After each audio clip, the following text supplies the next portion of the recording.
Hey there, Nicole. What would you like to connect on this week?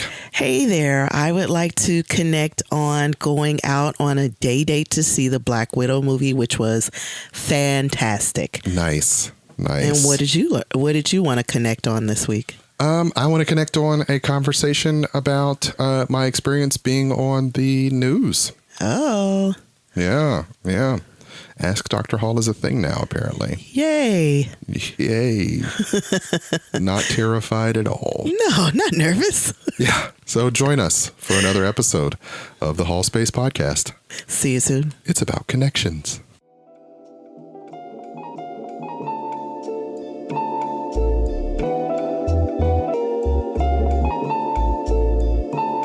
Welcome to the Hallspace Podcast. It's about connections.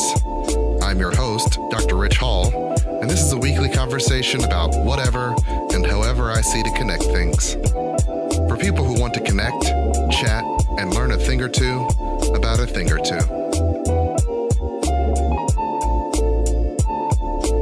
Without further ado, let's start the show.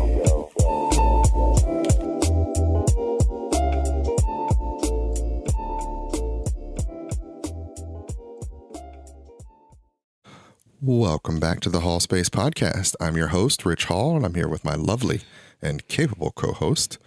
Hey there, Nicole Hall. Hey. Welcome back. Welcome back. It's been a while. It has been a while. Ladies and gentlemen. For us, yes. Yes. And so some people may be wondering where we were. We took some time off because of various things that happened in June. Yeah. One of which was Nicole's birthday. Whoop, whoop. She's now even a year more seasoned than she was before. That's right. Aging gracefully. Thank you. And for her birthday, we went to Chicago. We did. Yes. We did. Which was part led by me saying, we need to get out of town. Yeah. And her strong desire to get out of town for any reason. And I said, your need for deep dish pizza. Real deep dish pizza. I needed a real deep dish pizza. I had tried a deep dish pizza from a local pizzeria. Right. And it was disappointing. It was not the same. It was sad. It was sad. I'm sorry, Mios, but you do not stack up to a Chicago deep dish pizza from They didn't do their best. Malinati's. No. Lou Malinati's pizza was amazing. It was fantastic. Life-changing. It was great. I totally thought you were joking when you're like, no, we can really go to Chicago because, flying by the seat of our pants is not something we have done in quite some time, particularly not with kids. It's not a thing people usually do when they have the kids. Yeah. Because the kids affect the plans. But, we stayed at a hotel. They got to play in the pool. They loved staying in the hotel. They loved getting to be in the pool. They wanted to pretty much be in the pool all the time. And she was like, I don't know if I can. Yeah, my sister Bridget went. And then that next morning she was like, yes, no, let's go. Yes, my sister Bridget went, which was a whole part of the adventure. Yeah. Because now I had two women on my squad and a gaggle of kids. Even more kids than before. Yep. Her and her twin girls and our three. We went and had a good day and visited the Space Bean. And Millennium Park. Tried out a lot of really nice. We had a really good time. It was really nice. Yeah. Really good time. It was Pride Month and it was very colorful and beautiful. Went to the pier. We went to the pier, Navy Walked around, Pier. Yeah. They have what's called Live on the Lake. So live music. Yes. They have different bands play. Yes. There was a Latin band playing. They were excellent. Yeah. And, and of course, some of this is just, we haven't been out. We haven't been out of town. Yeah. Haven't slept in a hotel in a year and a half. It's been a long time. And, honestly, that's the first place we went to get out of town after we had Ra. Yeah, it was. It was like, okay, we know it's not that far. We love the city. We love the food. It's, a great place to go. Right. And I remember looking and it's like, well, if it's only 4.5 hours to get there. Yeah, it used to be 6. And it took us 6 to get back. Because my daughter needed to use the bathroom every hour on the hour. She did. And always at the most inconvenient time of the hour. So whenever traffic would come to a halt, she'd be like, I need to go to the bathroom. Yeah. And we would have to stop and go to the bathroom. She really does have just a baby bladder. She does. And she it's really does. The most annoying thing. We used to laugh about it like she would like to see the facilities. Right. That was our trip to Florida. Yeah. Was her having to go to the bathroom every hour. Every time. And when you're driving through Atlanta, that means she stopped before we got into Atlanta. Yeah. She wanted to go to the bathroom while we were stuck in Atlanta traffic. You can't get out of Atlanta traffic. Right. Takes an there's hour. no such a thing. It took almost 2 hours to get out of Atlanta traffic, and then she has to use the bathroom again. You might as well wait till Valdosta if you're in Atlanta. Like, we already have gone. Yeah. And so I now understand why parents would drive through the night, because then the kids are all asleep. Yep. And unfortunately, I'm not set up to do that because it takes me like 3 days to recover from a drive anyway, let alone it's not a drive through the night where I haven't slept at all. Yeah. So you just fried for like 1 or 2 days of your vacation. Yeah, exactly. Yeah. So you drive down. Mm-hmm. I do the other half, maybe the other 5 or 6 hours, because it's like a 15-hour jaunt for us. Yes. From here to Clearwater, where we usually go for a vacation. We're gonna fly. Yes, the kids we're are gonna old try enough. To fly. It's just as it's inexpensive. Okay, in comparison to depending. Particularly right now, car rental fees are super high, exorbitant. Yeah. So we're just gonna try and fly. And our bodies just cannot. Yeah, not the same. Yeah. Particularly quarantine bodies, which are not the sturdiest they've been. No, we used to be able to do 4-hour and 6-hour drives in our literally in our sleep and be up and back, and the kids are fine. But this trip to Chicago after 2 years of not doing it was hard. Right. It was. So, and why not fly? I mean, and why not fly? You get rested, we'll be rested. The kids will be excited. It'll be an adventure. Yeah, that's what we're gonna do. So we're going to have the adventure. We are. As soon as you give me the go ahead to book everything. Yeah. But yeah, Chicago was fun. Yes, it was a very good time. Happy birthday and very good time. Yeah. And then what else happened? Oh, I was on the news. Ooh. So that was a whole thing. Yeah. And I almost sectioned this off as a Household Chronicles because it's an involved story. But on Monday this week, I got a call Monday last week to see if I'd like to be part of a news segment wherein I would talk to parents about how to help their kids deal with quarantine or returning from quarantine to school in the next year. This idea that parents are going to have some trepidations and anxieties, and what kind of advice could I give and help them to be better going into the school year. And so first they asked me to do homework, which was a lot because I've been off work for at least 3 weeks now. So the request to do homework really kind of drained me. What do you mean when you say homework, though? They were like, could you send us some things you might want to talk about? And by age range, like what about small kids versus teenagers? Right. And it took me like the entire week to sit down and do that because it was really hard to sit down and type things. Well, you've been off for... I've been off for several weeks. So the idea of doing an assignment was like, where am I going to find the drive to do that? But I did it the night before, as I do all great homework assignments. Right. And it turned out pretty well, and they didn't even need it by the time we showed up. Man. And so going on the news is a weird experience, particularly in the quarantine, in the post-quarantine. People keep calling it the post-pandemic, but it's definitely only the post-quarantine. The Delta variant's still out there. It's still killing people. Yeah. Please wear your mask, wash your hands, and get vaccinated if that's your choice to do so. Please get vaccinated. It's the best for you. So I have the information. I drive up. I'm going to be there at 9:00. I arrive on time. Hey. When you're on the news, like there's a gate at the front, so you got to get buzzed in. Right. And it's like, just tell them, hey, I'm here for a 9:00 on the news thing, and they buzz you in if you just tell them that. Okay. And I walk up and nobody really knows who are you there for? And I was like, well, I talked to Tanner. That was my guy. Yeah. And they're like, okay. And then someone comes out, this white lady comes out and she says, it's just you, is what she says. And I say, yeah. And then we start walking back and she said, so you didn't bring anybody with you?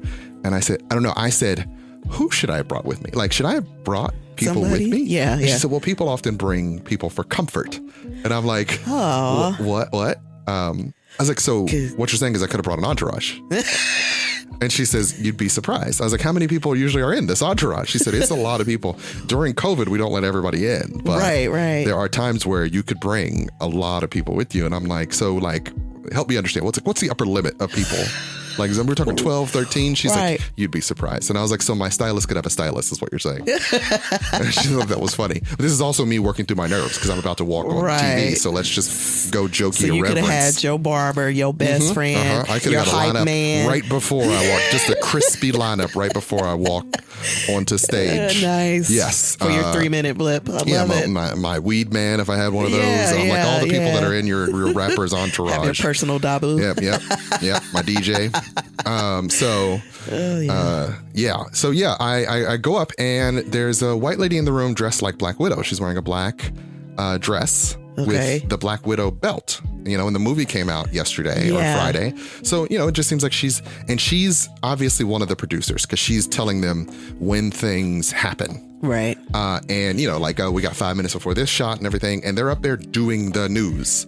In front of me. So they're like I'm in a live studio. Good Morning Cincinnati is in action. I'm sitting in a dark corner of a live studio in a row of chairs, just waiting as they do the news. And one interesting thing about the news is they talk that way, the way that they banter on TV. Yeah. They talk that way normally. So when the camera goes off, they don't like drop the affectation. It's all still this very, so I heard that your son is graduating on Friday. And yes, he is indeed. Wow. And so, I often wonder, like, is that rehearsed? It's like, no, that's just the way, like, do they always talk like that? Like, do they go to Do they get out of character when they leave? Maybe, or maybe they're just always like that. Like, it's not, for the 4 people who are on Good Morning Cincinnati, like, it's not super unusual when they're in that, but it's still kind of just a little bit. It feels a little bit like an affectation. Even like one of the ladies there is saying she's not going to be on the news for a while. They're not making it a big deal.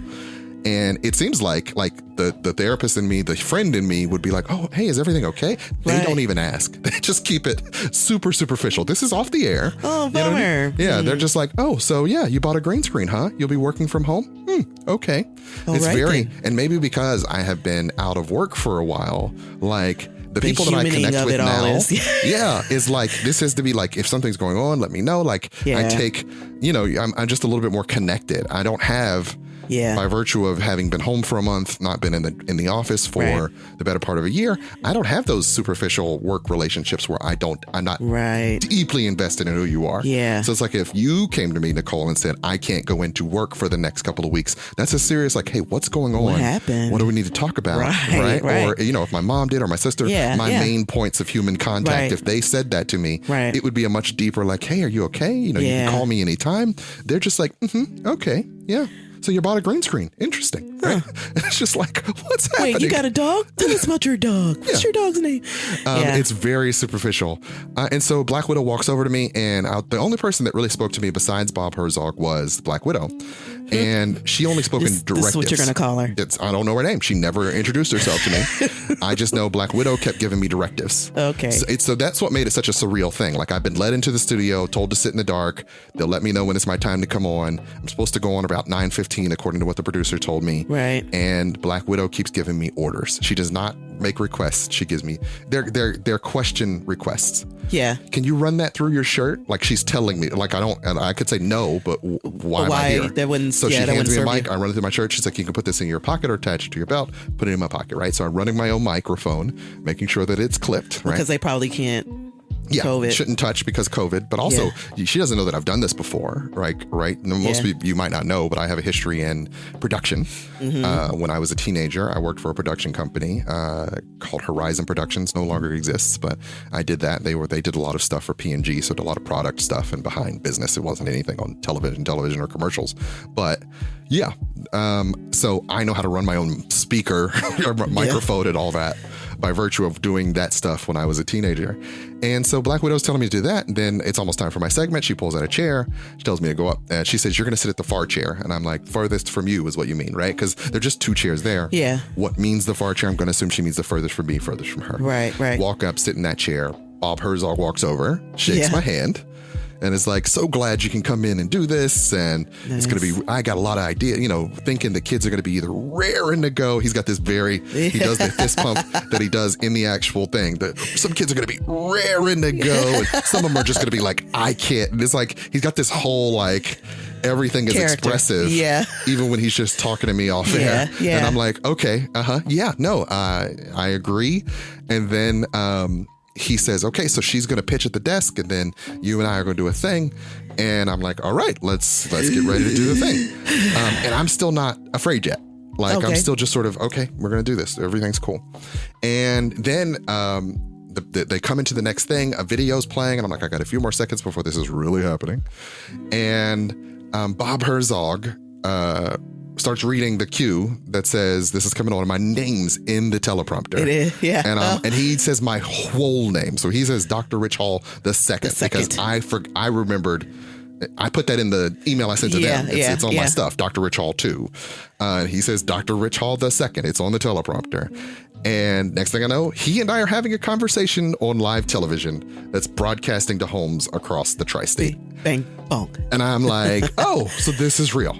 And one of the things I realized when I'm standing there is nobody's vetted me in any way.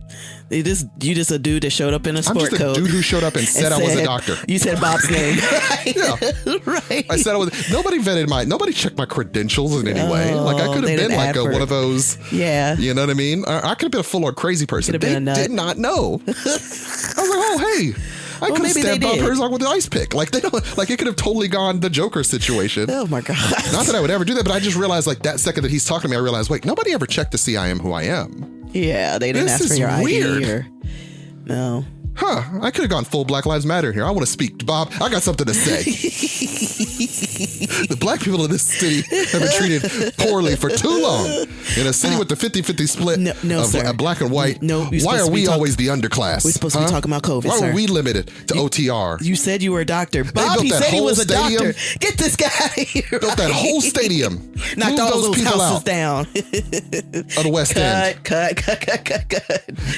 The city hall needs to answer for this. They need to answer for what they did to Maya Denard. They need to answer for like I could have gone like full because nobody knew what I was going to say. Hey, yeah, I bet you Black Widow would have went Black Widow on you. She jumped in the camera. It's only Black Widow's part of the story. For real. Right. Yeah. And so, yeah, I realized that for a second. Like, oh no, I'm on television and nobody really asked me any real questions about who and what I am. And so I'm trying not to freak out. Because I realized this is real. This is really happening to me in real life. Yeah. And I'm answering the questions, I think, fine.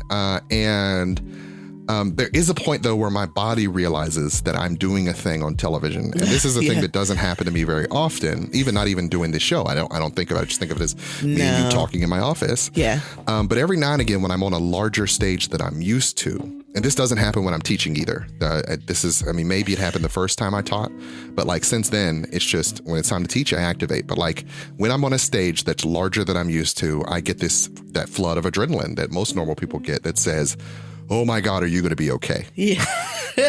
So, a lot of people think you're this great public speaker, and I am for the most part when I feel in my element. But every now and again, there's a part of my brain that recognizes, you're outside your boundaries here.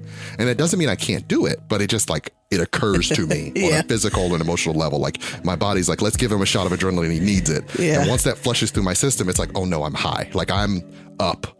And I feel my lip twitch and then like my whole body just flushed with energy. Apparently you were winking.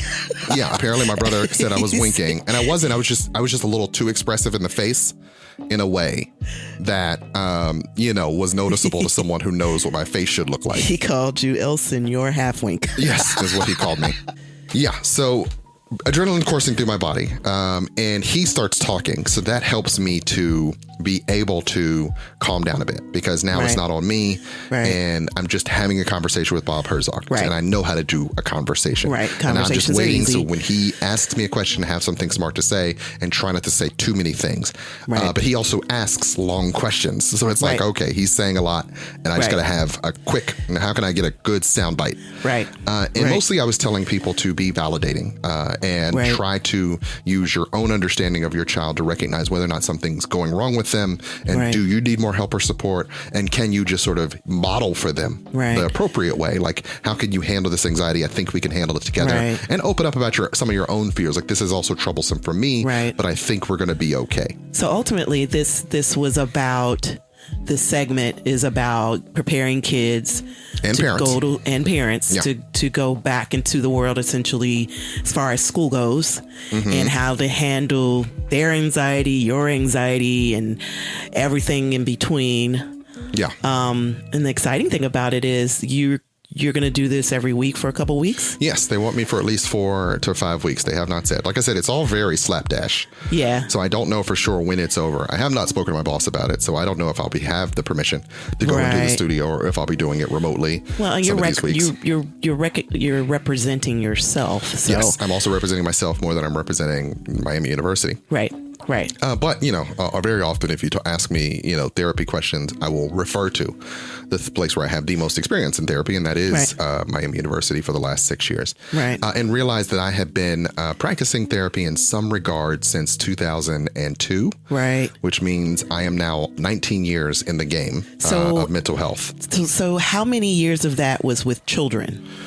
So from the very beginning, I worked at St. Joe's at the very beginning. So you have much more of years. that is child experience. Right. And then went to graduate school in 2005. So 2002 to 2005 was at St. Joe's primarily. Continued to work at St. Joe's for a couple years as a group leader while I was still in school, and only stopped when I moved over to I could no longer sustain it because of my course load getting more intense, and having placements. But then came back for a year. So and my first 3 placements were child placements. Or no, after my first one, which was an adult clinic. Oh yeah, for substance abuse. I worked at Leonard Center. No, that was not Central Clinic, Child Focus Central Clinic, Crossroads.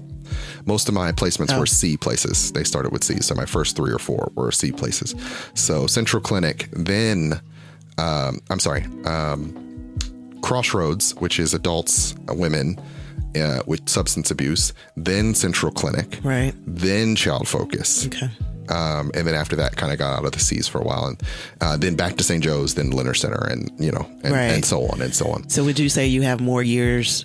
I have more child years than anything else, except for the fact that I did 6. I've done now 6 years, 6 full years at Miami. So it's almost equivalent, because if you count each of those placements, and secretly, or not necessarily secretly, but I've also continued to work for Central Clinic for the past 6 years. So I've got 7 years with them. Right. And so there's technically always this I do continued experience with child therapy. Right. And so, I'm technically an expert. And I even said that, I'm an expert with children, which is what they brought me in for. But every parent is the expert on their child. Like, I'll never know your child as well as you do. Right. Even if you're not a person who pays that much attention to your children, you still have more access to them. Right. So let me put you on the spot then. Sure. What's your our oldest son is going to middle school. And he is going to in-person school. All of our kids are. Yes, they're returning to school. And just by the very nature of going into middle school, being in a new building, he's nervous. Yeah. Rightfully so. Middle school is nerve-wracking. As he should be. But it's also after a pandemic, and the pandemic really made him nervous. What do you say to me? To you? Him? Yeah. I mean, a lot of it's just, having conversations about what the expectations and ideals are. Like, what is he going in believing is going to be the experience? Right. What does he feel he can do to prepare for the experience? Because it's happening. Right. How can he, work to develop some strategies for reducing those anxieties in the moment? Preparation before the school year starts is often very, that's one thing Bob Herzog talks about. Can we start talking about it now? Yeah, it's only like 4 or 5 weeks away at this point. The time will fly by for those weeks us adults. Go by really quick. They go slow for the kids, but they go fast for us. But just making sure that you have multiple conversations wherein you are asking how he feels, assuring him, asking him, helping to teach him what he can do if he starts to get anxious in the moment. How can he work to ground himself, center himself? How can he, maintain focus in the academic environment?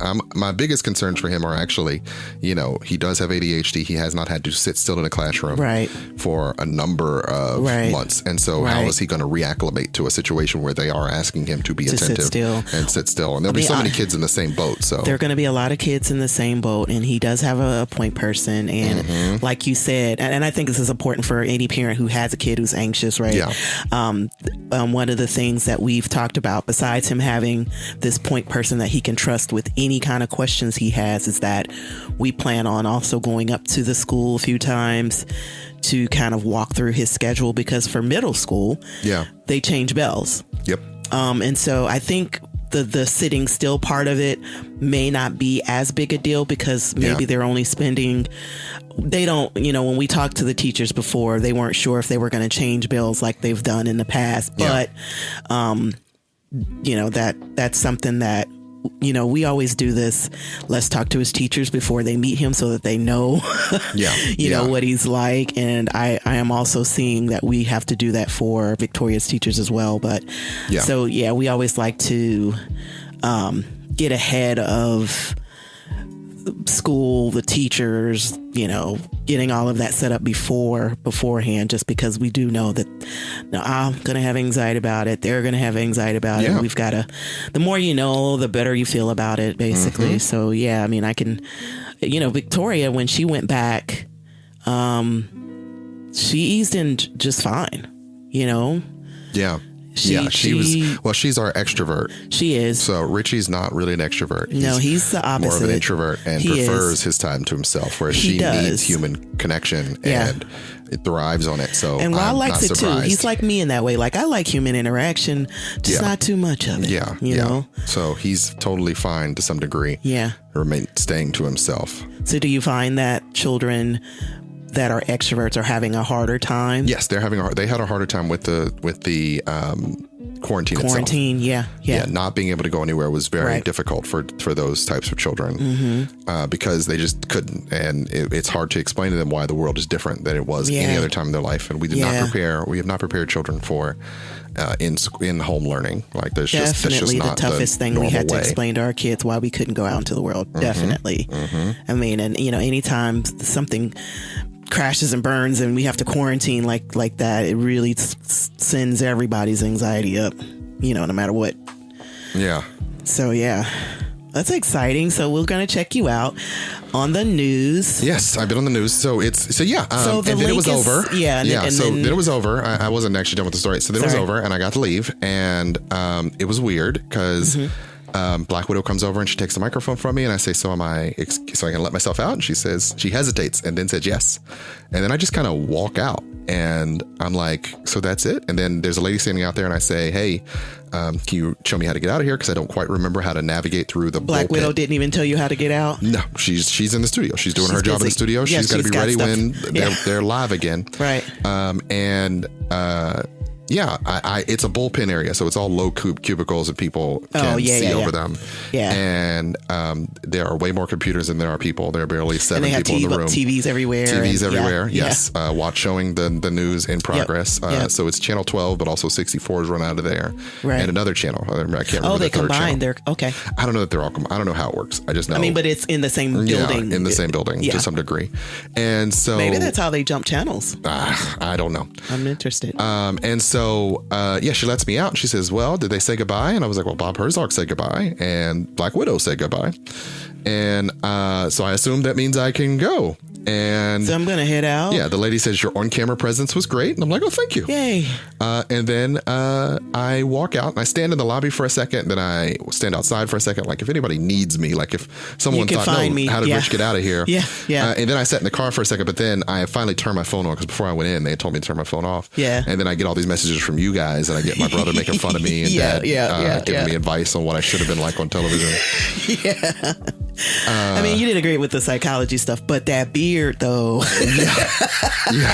My brother's talking about how luxurious my beard looked on camera. It is very luxurious. It looked good. It looked very good. And then so I posted about it online once the video became available. Very few people have been able to watch the video because for some reason Channel 12 is really bad at whatever their video showing technology is. Technical folks. Why doesn't the link work, y'all? As many people have tried to look at it, could not look at it. They changed the link at some point in the day. They did, and that one doesn't work either. Yeah, the first link didn't work. I had to go through and fix it. Some people still have shared the wrong link, so they're getting errors back. But it was a thing I did, and it was fun, and I had a good time, and I'm supposed to be back. And it was weird, because I knew they were going to be like getting questions from people, but I didn't know the segment was going to be called Ask Dr. Hall. And so that was like, when he says that out loud, I'm like, oh, so this is real? Yes. My name is now going to be synonymous with therapy in Cincinnati for at least 4 weeks. That's so exciting. And you could probably let the folks know about Psychology U. Yes. You know, and this is yes. Well, you're selling it a little early, but one of the things that I've been working on is another podcast that's specifically for me to talk psychology stuff, because whenever I talk about it to Nicole, she's only interested if it's interesting to her. She otherwise glazes over. Same when I talk to you about technical stuff. Yes. So if you want to do a podcast about technical computery stuff, you could find a co-host and I will produce it. You produce it, but you don't want to do it with me. No. It just would be a hard hour. My best friend Frank Baker and I have started a podcast called Psychologize You that will be available. Links to that will be available soon. The pilot episode has been made and episode 2 has been recorded. So that's going to be coming down the pipe. And it's honestly a really good time to do it while I'm, Cincinnati's own Ask Dr. Hall. Ask Dr. Hall. Yeah. So I'm working on some website stuff behind the scenes and trying to get some stuff up and ready to be available to the public who might be interested in learning more. In the meantime, there is an email address that you could send your Ask Dr. Hall questions to for Channel 12. Yeah, I don't even know what that is. What is that? Hold on. I was going to say, we'll put it in the show notes, but it's like local. It's back to school at local12.com. Back to school with the subject line "Ask Dr. Hall," which is the weirdest. Hall. That's consider my journey. And one of the things Nicole told me, and I'll repeat this: we met Bob Herzog way back at UC, way back in 2001. We did, and I didn't even remember him. I didn't remember this when I remember met Bob because Herzog we took in a person. picture of him because he was at the time on Channel 64 News. Yeah, before Channel 64 was Channel 64. Yes, it was Star 64. It was Star 64. Yeah. We were walking around on campus on the day of our graduation, I guess. And I'm like, hey, that's Bob Herzog. That's Bob. Took a picture. And we took pictures with him. And I'm still trying to find those pictures. Once we find them, we'll post them. But yeah. And it's a young Richie and a young Bob and a young Nicole. It's very weird if I think about my personal journey in psychology to suddenly be this person who's on TV. Yeah. And the city's being asked to ask me questions about psychology. Right. And that's exciting, though. Yeah. And, not formally media trained at all. Yeah. I do this podcast and stuff because I have some background and interest in some of these things. But it's very, very weird. You got the aptitude to do. Look at all. I mean, if y'all could see this studio, if y'all could see Slash and Trash, it's S&T Studios. S&T. I've actually put it. So I put on. I didn't put the whole studio, but I put elements of the studio on the website. Okay. So I have added to the website some data on how my studio's set up, so that like for what people mics who want you use. to, what my mics are, what my boom stands are, what the sound blaster board that I use to get the studio set up. I recently bought a Zoom PodTrack 4 that I'm currently using, and one of the reasons I bought that is that it allows me to separate out the tracks that are on the recording, so that when Nicole's too low or I'm too low or too loud, we can reduce the sound to a level, level as opposed to losing the recording. I feel like that should be like even if it's like a 30-minute video. Yeah, I thought about doing a video where you say, "Here's what I explain what I did." Yeah, I thought about doing it as a video because even I don't really know you don't know how this thing works. You just show up. You're the talent. We talked about that. We were doing when I was setting up to do Psychologize You. We talked about how Nicole just kind of shows up as a talent. She does not know how any of this works, and then Chuck and I have to do all this production work. To do all the work. And she just shows up with her sunglasses on and a glass of wine and sits in the chair and is like, "I'm when ready. am I on air?" Yeah. I'm ready, Mr. DeVille. Yeah. For my close-up. Right. So, we're just. I'm just here to interrupt you. Yeah. And make jokes. Yeah.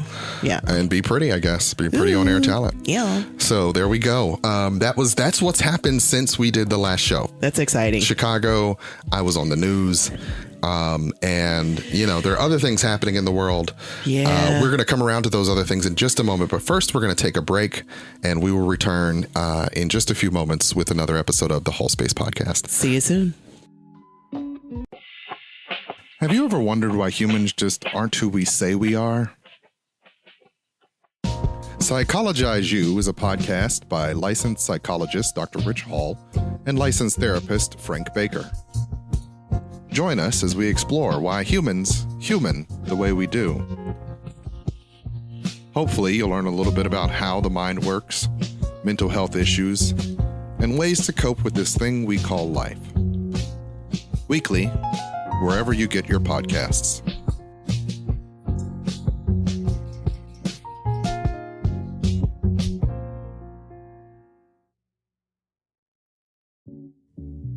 So let me tell you about Anchor Podcast. It's the podcasting service that I use.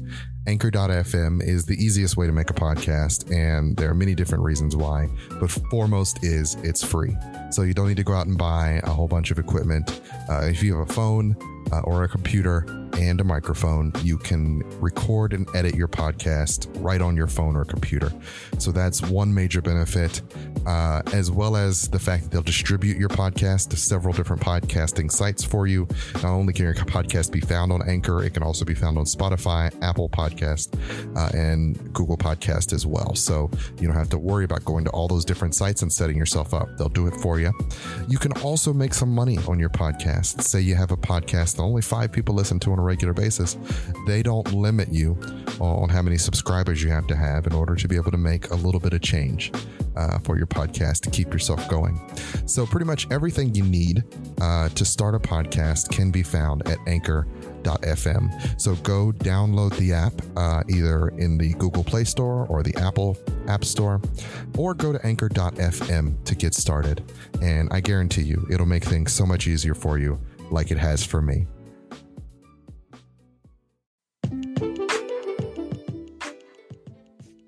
Love, relationships, the church, the world as we see it today, and many more thought-provoking conversations. This season of Speak Kaya, She's Come Undone Talk Sessions, coming to your ears soon. Keep watching.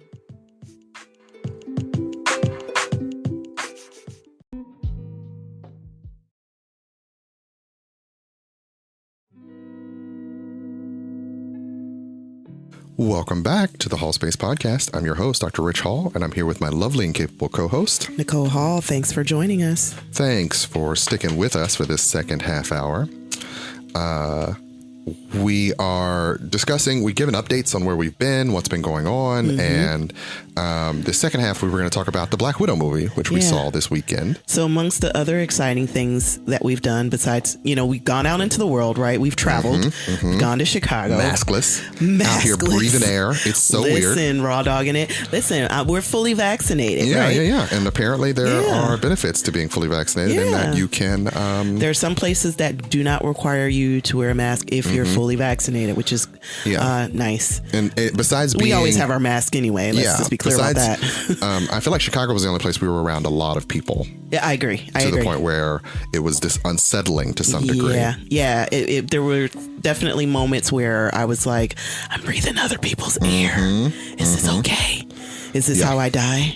Like, is this how I catch the COVID and die? Did I do it to myself? yeah. Am I trying to get that Delta real quick? Exactly. But no, so one of the other things that we decided to do was to go on a day date. So she insisted. I absolutely insisted. She said decided to do, like it wasn't she insisted. I said, we're going to see Black Widow. You're going to take me on a date. That's what I said. Yeah. So I wasn't courted so much as I was voluntold. You also wanted to see Black Widow. I did want to see Black Widow. I did want to take you out. I did want to have a nice time. Yeah, I just needed you to know that it was a date. And so our daughter was like, Daddy has a crush on Mommy because he's taking her on a date. And the kids were so offended that we were not taking them on our date. Not take them. Like, that's... And Ra was like, you're just saying that we are stupid. Or no, what did he say? You're just saying that we are annoying. And that's why you don't want us there. And I was like, no. I mean, okay. Kids are annoying. Totally. But I wasn't saying that you were annoying. No, that's not why we were going on a date. Right. No. What I'm actually saying is we need Mommy alone and time. Daddy were people before you came along, and we need to do things without you sometimes to remind us of why. And one of the things that we always did, even from the very beginning, was go to the movies. Yes. That's what we did. It's been a vital part of our relationship since the beginning. I love it. It was our second movie. relationship. Our second date was going to Belly. We saw Belly. And then we stood in the parking lot and made fun of it. We made fun of it for her. And that was when I was like, okay, so this girl can rock with me. Because we were like joking about that entire movie was DMX needed a hug. Are we just going to Africa now? We just going to Africa. Which country in Africa? There are 88 countries. Right. You're going to the continent of Africa. Which airport you flying into, bro? Right. Oh, you don't know because you don't know which country? Uh-huh. You just go flying to Africa. Right. I feel like, I know this is a tangent, but I feel like people say that about Africa all the time. Like, I'm just going to go to Africa. No one ever says we're going to North America. Right. No, they say I'm going to New York. I'm going to Chicago. Right. They don't ever just say North America. Don't dog Africa out. It's got mass countries. Okay. Right. Pick a place. Go there. Right. Okay. But yeah, so yeah, that movie was. We don't know enough about Africa, is what it's coming down to. But yes. Yeah, I was obsessed when I was a teenager. You know, the different countries, and I don't know if they have geography classes anymore, but we used to have to draw the countries, the rivers, the mountains, the capitals, all that kind of stuff. They still have, I mean, you know, social studies and. Yeah, but this was the teacher that I had was really hardcore. Like, it had to be very, very accurate and all that kind of stuff. But yeah, I digressed. Yeah, I asked Richie to take me out on a date to see Black Widow. Yes. We always knew that we were going to see it in the theater anyway, just because we see. Stop saying that. Every Marvel movie. Okay, 95% of the Marvel movies. Yes. We did not do Ant-Man and the Wasp. No, we did not. Was it Ant-Man and the Wasp that we didn't see? Yes. It is Ant-Man and the Wasp. I didn't see it until it was on like TNT. Yeah, it was like a weird in between. And there were other movies out. Ant-Man and the Wasp was between Infinity War and Endgame. Yeah. And so we were a little burnt out by our Endgame experience that it was like, or no, by Infinity War. Infinity War. Was like, do we care enough about this movie? Or it just sort of fell off our radar. It was one of those we intended to see it, and then we just never committed to going to see it. Infinity War really, really hurt. Yes. So, yes. You know, we needed to take a step back from Marvel. Right. We could not do it. But I will say there was nothing like going into the theater, ordering the burger, sitting back and hearing the Marvel music come on. Like, that just feels like. Yes. I felt that experience when I watched WandaVision.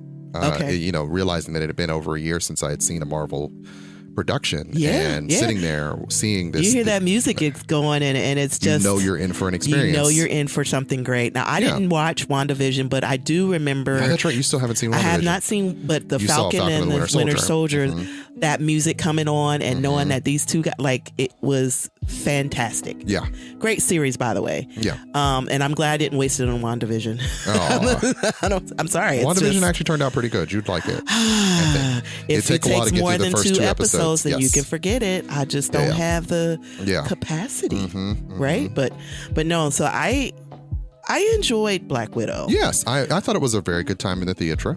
I was very nervous that they were going to dog her out. Yeah. And I don't mean dog her out. Like, I feel like, you know, they weren't going to put in as much into a Black Widow as they would an Iron Man or a Captain America, right? But I think they did a really good job. We're not going to give you any spoilers or anything like that. We're just going to have just a general sort of conversation about it. But one of the things that I really enjoyed about this movie is that there was this underlying layer of comedy, right? Yeah. Sort of like Thor Ragnarok, right? Where it was serious, but it was still funny. I know you kept saying, you evoked Thor Ragnarok. Thor Ragnarok was irreverent. I think in terms of comedy, like it's there are these really over the top things happening that people are reacting to in irreverent ways. And Thor himself is a bit of a jokey character. Yeah. This had some irreverence to the humor, but it wasn't really it wasn't completely. It was more trying to let the gas out of these tense moments. There's this person who's joking. I mean, there's levels to this, right? Yes, there's definitely a scale. It's not on the scale of Ragnarok. Yeah, because Ragnarok's a little wacky at times, but not like over the top wacky. But No. It was there's kind of manic things happening in that. Yeah, in but this it is a lot more grounded. Yeah. So I wouldn't want someone going in expecting like, oh hey, so there's like crazy colorful things are going to happen. It didn't take itself too seriously. No. Maybe that's what I was trying to. It was very much a get James Bond movie with Marvel stuff in it. And but there were funny parts yes, that I didn't see pretty coming. good jokes. Yeah. Some people I've seen like haven't liked the jokey nature of it, but it's a Marvel movie, so it's like, oh, okay, this is what they do. I enjoyed it. I think it made it better. I think it made it better. And of course, I'm a big Black Widow fan. Mm-hmm. I think she's awesome. I liked it. I liked her it was fun. in it. I felt like it went on a good journey. It did go on a great journey. There's so many things that we kind of understand about her and her character now. Mm-hmm. And I will also say, it's one of those movies where you kind of want to go back and say, okay, this happened in between Civil War and Infinity War. Yeah, so watch it in its order in the Marvel Cinematic Universe. Yeah. The Marvel pantheon as it stands right now, it literally could be a channel that's playing 24 hours a day. It could. Allowing you to watch all the movies in either cinematic or chronological order. It didn't matter. I would. Nicole pretty much watches them anytime they're on TV, even the TV with commercials, which I don't understand. I know, it's driving you crazy, right? Movies. Why are you sitting through commercials? I just watched Winter Soldier with all the commercials. And it's like, why? And I'm watching Iron Man. I don't understand how you have the patience for that. And I know that's me and ADHD and how things have shifted in the past few years with streaming services. But it is very difficult for me. It allows me to blink and go to the bathroom and it's like 1989 all over again. Lock in. We're doing the show. We're doing the episode. What are we doing? No. Watch the whole thing. No, but all at once. There are some new characters introduced. Mm-hmm. I think they did great. Some fun new characters. Yeah. Who you're kind of looking forward to seeing again. Yeah. I do feel like if they made another one, I would definitely watch it. Yeah. But yeah, it was a great movie, and you understand her so much more. And of course, there's for those who know, when you go to a Marvel movie, you wait until the credits roll all the way to the end. Yes, wait till the end. There is a post credit. There is a post credit scene. But yeah, it was just kind of great to be back in the Marvel groove. I enjoyed it. I really enjoyed it. And honestly, if they had, like this showing of all the Marvel movies in the theater over a span of time, I would do it all over again. Yeah. I would do it in order, or in the order of release. I would do it any other. I would just do it because I'm a big fan. Big fan. It was definitely a good time. Yeah. And like I said, really enjoyed. It was, pretty good action, pretty good stakes. One of the things I think that struck me about it is, and I can say this without saying it, it's got this family element that, you would not have seen coming. If there's nothing about Black Widow that screams, family. Oh, you're going to be thinking about a family situation in this movie. But I do think it does speak to sort of the bonds of family. And there's these things that happen in it where, one character is the dad and one character is the mom. And they're all spies. So and you use those terms loosely, but and so but still there was an element of like, as a dad, there's a point where he's complaining about the kids, and the kids are like, you're calling us an inconvenience. And sometimes that goes back to the story about me taking my wife on a date, and the kids feeling like me saying I want to go out with my wife is saying that they're an inconvenience. And so I felt like they really tapped into how that can kind of fester in kids, that they get these ideas about how the family sees them, and the dad is just trying to be a human being. And he is a narcissist. Like, he, throughout the story, you kind of see that he's very much about himself. But that he doesn't want that to affect them.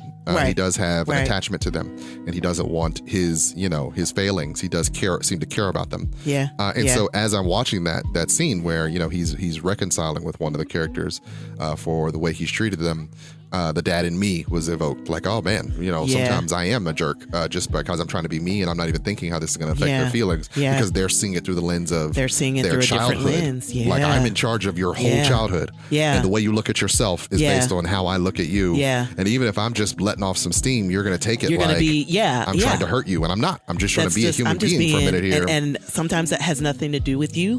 I was a sometimes human before you. Like, I just need to be me, and we all hope that the love we have for our children and for the people in our lives shines through all the time, but sometimes it persists as a regular, normal, just like, don't question it thing. It should be considered a stable thing. But when you think about children, right, especially the children are with our ages, right? There's this constant need to solidify that, right? Yeah. I feel like, we spend a lot of time shoring them up and saying, we love you, we love you, love you, And I feel like, we will get to a certain point where it's like, I love you. Like, this is, I feel like we could say that to them now, but they don't always believe it. They question it more than I would ever want them to question it. Yeah. But I also think that's just that whole question everything because you're a kid, you don't understand. Yeah. Right. And so, we understand our parents so much more now, right? Mm-hmm. Where it's just like they weren't trying to hurt you. No. They were just trying to be humans they for a were minute. Just being they just human needed a minute to be human. And doing what they do. Mm-hmm. And sometimes that affects you and we don't always realize it, But yeah, I agree with you. I think there was a point where he was reconciling with one of the characters and they were having a moment and they started singing the song and I'm like, oh geez, yeah, this is, Yeah. And it's one of those things like as a parent, you have these small things or you have these things or these moments with your children that are so incredibly important to you and to them. Yes. And you can bring it up later and remember it and it's and it can be nostalgic a connection and it can be your connection between to them. Yeah. And you forget that could be, it could be to some degree orchestrated. Mm-hmm. What's funny is there's always these things that you want to share with your kids. Marvel movies are one of the things that we share with our kids. Yeah. We've been to a lot of them. They're very aware. They're very aware of the Marvel universe. I was very obsessed with Captain America for quite some time. Still, he was, and those movies came out on his birthday more times than not. Yeah, just because he's born in May and they tend to come out in May. And it's always kind of good to have things that connect you with your kids. Yeah. And that are shared experiences. But then there'll be some things, like I've tried to show them Star Wars movies. They're not nearly as interested in the Star Wars universe as I was when I was their age. Like there was nothing greater than the Star Wars universe for me. But there are those moments though, right? That we have, that you have with each kid. That's sort of, there's always a thing. There's always a thing. Yeah. And that's what they'll hold on to. Yeah. And you try to be aware of what that thing is. Yeah. It's Yeah. It's like, for example, Daniel and I, like, we can look at each other and laugh with no words. Yeah. Because we're both just goofy.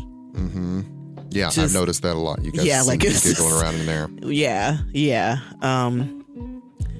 And, like Victoria, we just, like, she's my sidekick. So it's she's like a mini me, man. It is crazy. Yeah. You're raising yourself in her. I am raising myself, and I told my coworkers I did not want to do that. I need to be writing a bunch of apology letters. But there's also this part of me that understands when she does something. I understand why she was compelled. Yes. Yeah. Yes. I mean, it's literally just her brain just says, this is what I'm going to do. This is what it is. This is how it works. And yeah. There are often very funny moments where they say, they'll do something or I'll make a mistake and I'll say, sorry about that. And then they're like, it's okay. Yeah. And there are times where they make mistakes and I'll flip out and then I'll be like, I'm sorry. That wasn't that big a deal. Right. It's not the end of the world. But also never do it again. Yeah. Please don't do this never do that again. Anymore. I have plants in my office now. And Victoria walks in, rips a leaf off these plants that I've been struggling to keep alive. Like I'm trying to keep these plants thriving. Yeah. And like reading, like how often does one water and fertilize a golden pothos plant? Because you were given plants that they said could not be killed, which I lie to there is an determine. ivy in my office that has been with me since the beginning of my since graduate school. My fellow peers, cohort members bought for me this golden pothos plant. They said it was resilient. It has proven to be resilient, but it was a much more vibrant plant when they gave it to me. It has died several times and been brought back from the brink because I would like forget it and ignore it for periods of my life. And then finally one day I noticed like, oh, you have to just remember to water it regularly on a weekly basis. And once I started doing that, even still, I've messed up a few. It definitely had a couple more bundles than you got 2 or 3 going now, and I've actually bought some more. Yeah. And so the idea that I'm struggling to keep these plants alive, and there's a part of me that's like mythologically said, if this plant dies, then my career dies. I don't know why I think that. It's important to you. Yeah, it's important to me. Yeah. My daughter comes in and rips a leaf off and says, "Leaf," in my face. And I'm like, why would you do that? And she's so proud of herself. Like, look. She's so proud of herself. And I'm just like, no. Please, ma'am. no. Yeah. I'm sorry. And between her and the dog coming in and brushing against it and my wife. I've bumped it with my bum. Bumping it and knocking leaves off. It's like, this plant cannot catch a break in this house. It just cannot.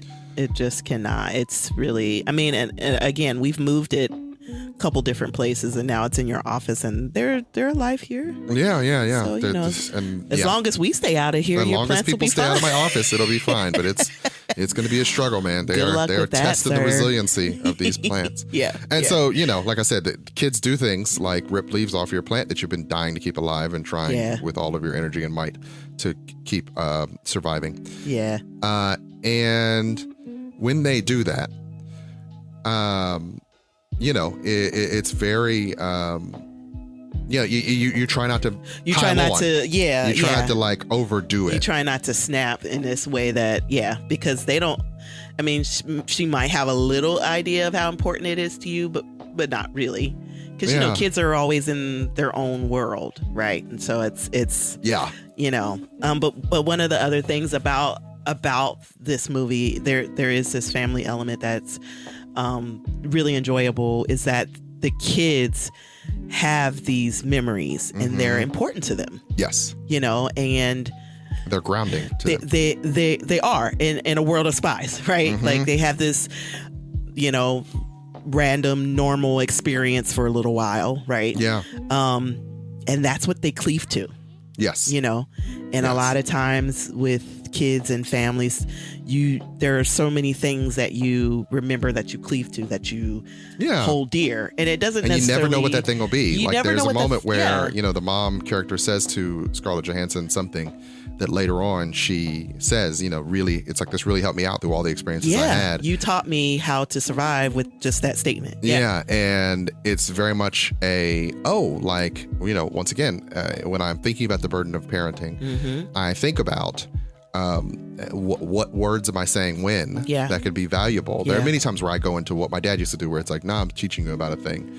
Because, we're talking about lightning bugs and I'm talking about bioluminescence, which is funny because that's one of the things they did. That is one of the things they said in there. I'm like, oh my gosh. Yeah. But I'm often doing that. Or, we're roasting marshmallows the other day over a fire. And I'm like explaining to Richie, like, you got to toast it all around. And, it's going to be worth it if you give it the right time. Take your time and do it the right way. And be patient, because if you just burn it, it's just going to be charred. And sometimes those taste good, but like a good roasted marshmallow tastes great. So there's all these times where I am trying to impart upon them knowledge. And that's in part because you never know how much time you have with them. And there's a lot of things that I know that I want to make sure that they know. But also I got to spend a lot of time and energy just, doing things to help them survive. Just keeping them alive is a job. Yeah, absolutely. Yeah. And, not destroying this house I paid all this money for and still paying on, or not destroy your room, or, you know what? Tell T'Challa, because he did not get the memo about not destroying stuff. Yeah, well. And apparently he's a part of the family too. So. Yeah. I mean, I say that, but right after the movie, I was like, I'm going to go hang out with the dog. Yeah. I've been trying to give them away for months now, y'all. So. Yeah. Dog's still with us. She kind of wants the dog to go. But I do. Well, I just want him to not be so much. Yeah. We're working on it. I mean, it'll be fine. But we really enjoyed the movie. There's definitely this really cool sort of family element to it. Yes, it's a fun film. Yeah, and it's check it out. Yes, I recommend it as a good time in the theatre. Yeah. Or it's available to you on Disney Plus for only $30 $30 as a Disney Plus premium movie. I was gonna say, are we Disney Plus premium? We're not Disney Plus premium members. There's not enough films that come out. No, we got Disney Plus, right? We have regular Disney Plus. Yes. Okay. We got all the other Marvel movies. That's fine. Yeah. And it will eventually be a Marvel movie. It's going to add it to the library. Yeah. So, Yeah. Yeah. But it was a good time in the theater. She enjoyed. I did. I forgot how expensive a date she can be because of the purchasing of the wine and whatnot. Oh my gosh. Yeah, it's like this extra $12 is one night. I mean, it's no different than you getting a dessert. I mean, no, you didn't get a dessert, but I did not get a dessert. I do not typically get a dessert. They didn't have any. They did have desserts. They had they had a peanut butter kill me cake. And then a banana cheesecake. That would have murdered Nicole. So cannot order. Why are they putting bananas in cheesecake? I don't know why you'd make a banana cheesecake. That's not something I would. Why you put bananas in anything? I mean, banana pudding is good. No, thank you. Banana pudding without the bananas is fine. Then it's just pudding. You just want vanilla pudding is what you want. And Nilla wafers. Just give me the Nilla wafers. That's fine. Yeah. So, it was a good time in the theater and a good for the first time in the theater in over a year and a half. Yeah. And a good experience to sort of go out and see things and be around people a little bit. And if you're a Marvel fan, like I feel like you'll enjoy it. Yeah, I feel like I've heard a lot of criticisms about it. I feel like those criticisms are based on, as always with these movies, what do you expect it to be, not what it is. Right. People sort of project onto it. So it's like they saw Taskmaster and they were like, I want to learn more about who that character is. Right. And you might not. That's because it's not his movie. He's just an antagonist in the movie. It's not, the movie's not about him necessarily going on an arc or a journey. Right. And people are like, well, I kind of expected this, and I feel like this is not what's happening. And I didn't have any of those expectations. I kept my expectations pretty low. I didn't and have probably any. Because that family part hooked me because I'm actively in the process of being a father. Yeah. And thoughtful about it a lot. I think that was part of what made me like, okay, there's a family at stake. Well, and that's the thing, like, in the commercials, we've seen the commercials forever, right? Yeah. And we know that they pushed it back. Yeah. We know that there's this mom, dad, sister, right? We know that there is a family, but when you see the movie, you don't know how that's going to... How does that work? Yeah. Like if you, when you, in all the experiences with Black Widow before this movie came out or any trailers or anything, you would have never thought she had any family. She was a loner who sort of found herself in the Avengers. No, she was a loner, and her closest family she had a family of some kind. And Hawkeye was her, what's that about?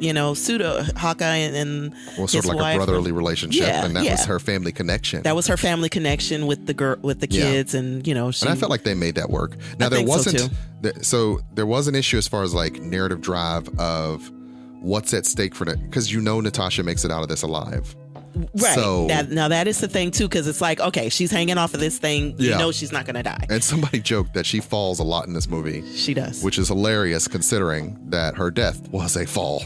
Yeah. In Endgame. Yeah. And it's like, oh, well, she fell more. She survived more falls in this than she did at Endgame. Yeah. And they were like, some of them were bad. Like, oh my God, like they beat like that you can see her up. Falling off of sides of buildings. And you're they like, tried to say, well, hurts. she's just a normal human being. It's like that normal human beings could not be in that many car crashes, that many rooftop sliding car crashes, different, and not be shredded to pieces. Levels of concrete busting your body up. Right. Or just need to lay down after that. Like she gets up and starts running again, and you're like, ma'am. Yeah. Like it makes for like thrilling TV in some ways. It does. But it's also like, okay. I just kind of figured she's real strong. Yeah. There are versions of Natasha that is enhanced. And some of that would make more sense if she was enhanced by the Red Room. They didn't get into that. It's like, no, she's just a trained assassin killer who became an Avenger. Yeah.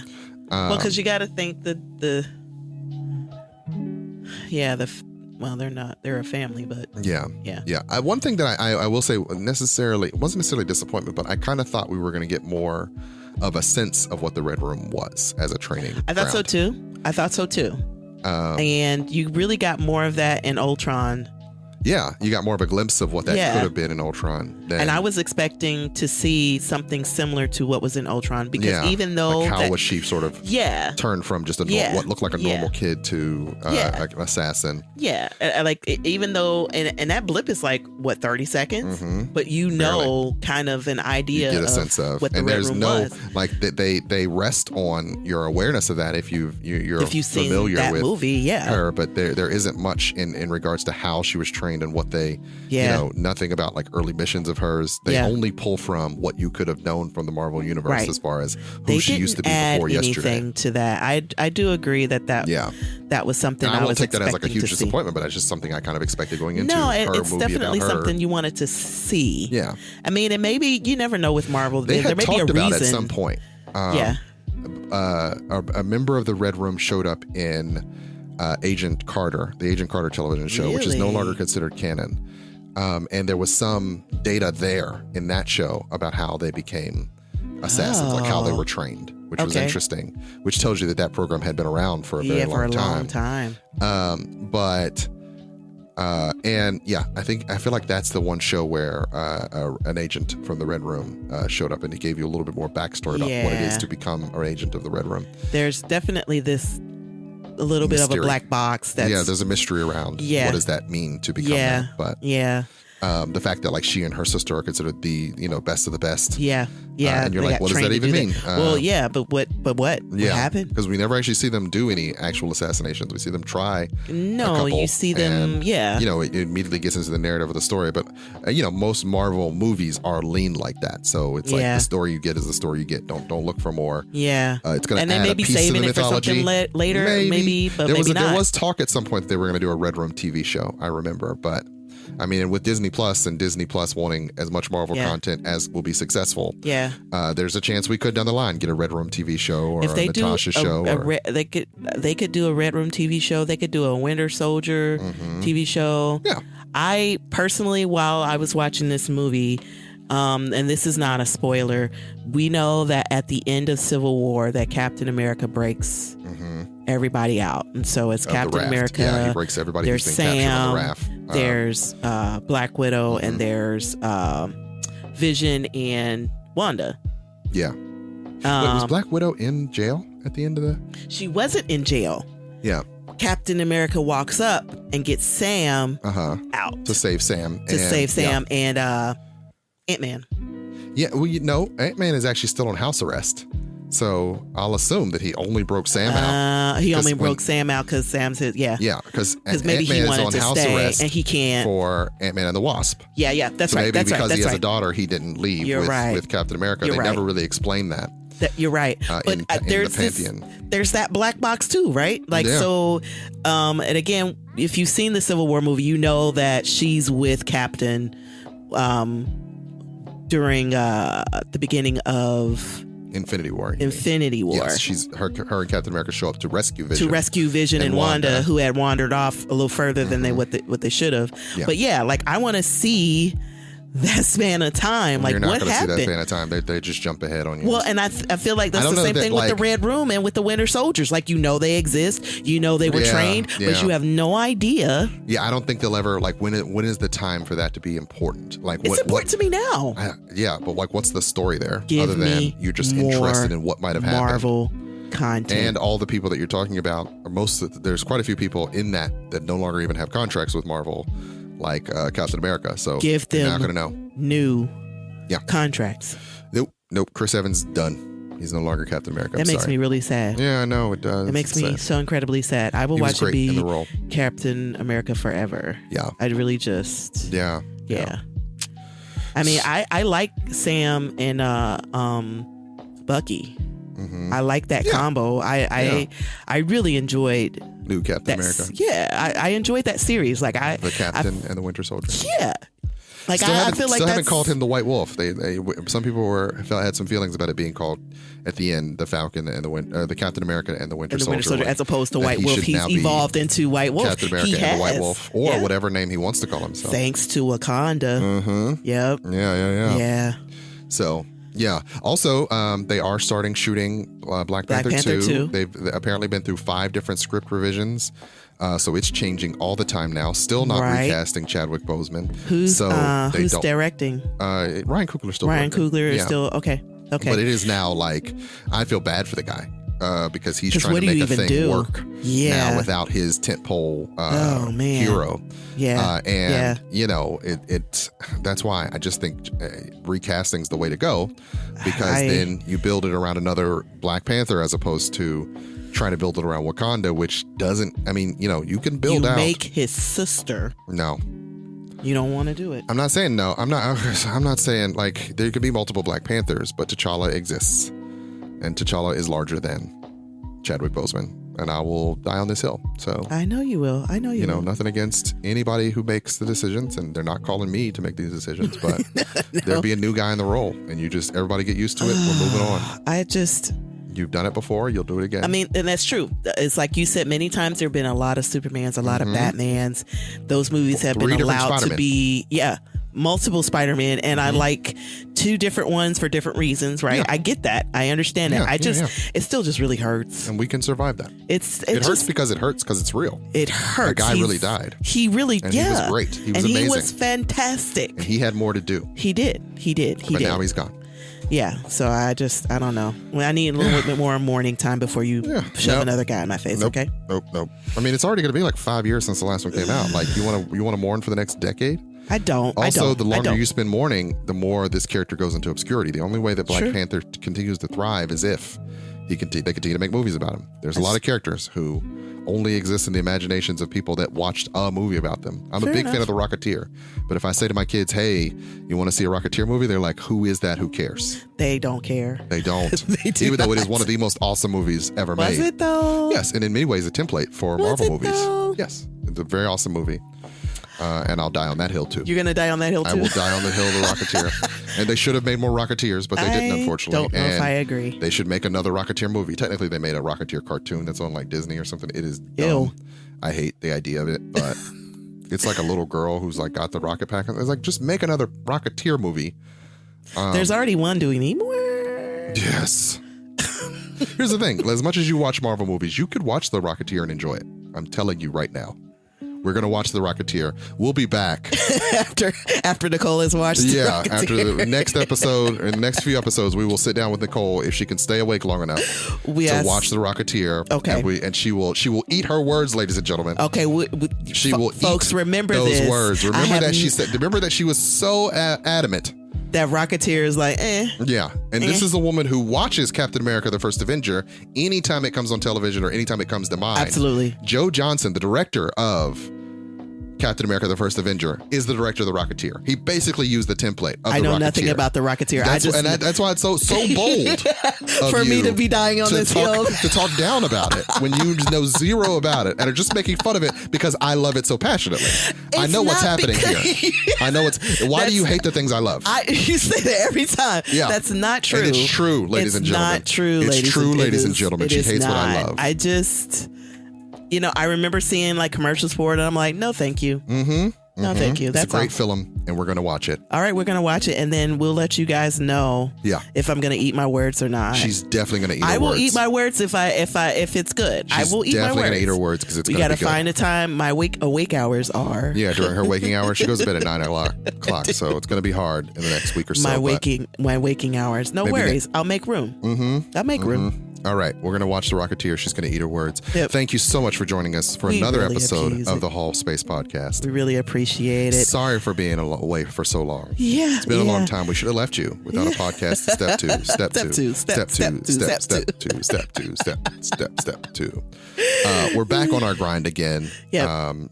So expect more episodes coming out on this season 2 of the Hallspace Podcast. Thank you so much for joining us. You know what the music means. You know what the music means. I say good day, sir. I say good day. The Hallspace Podcast is brought to you by Hall Productions, LLC. Show notes and credits can be found at our webpage, thehallspacepodcast.wordpress.com. Any questions, comments, or concerns can be sent to us at thehallspacepodcast@gmail.com. The show is written by Dagger Penn Davis. Music is curated by DJ Cabal. The show is produced by Chuck Jones and recorded at Slash and Trash Studios. If you like what you hear and you want to hear more, please be sure to like, share, and subscribe. And I hope you all have a good week.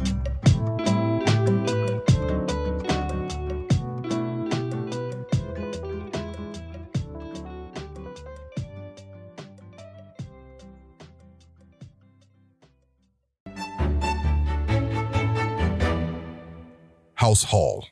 We rise brilliantly.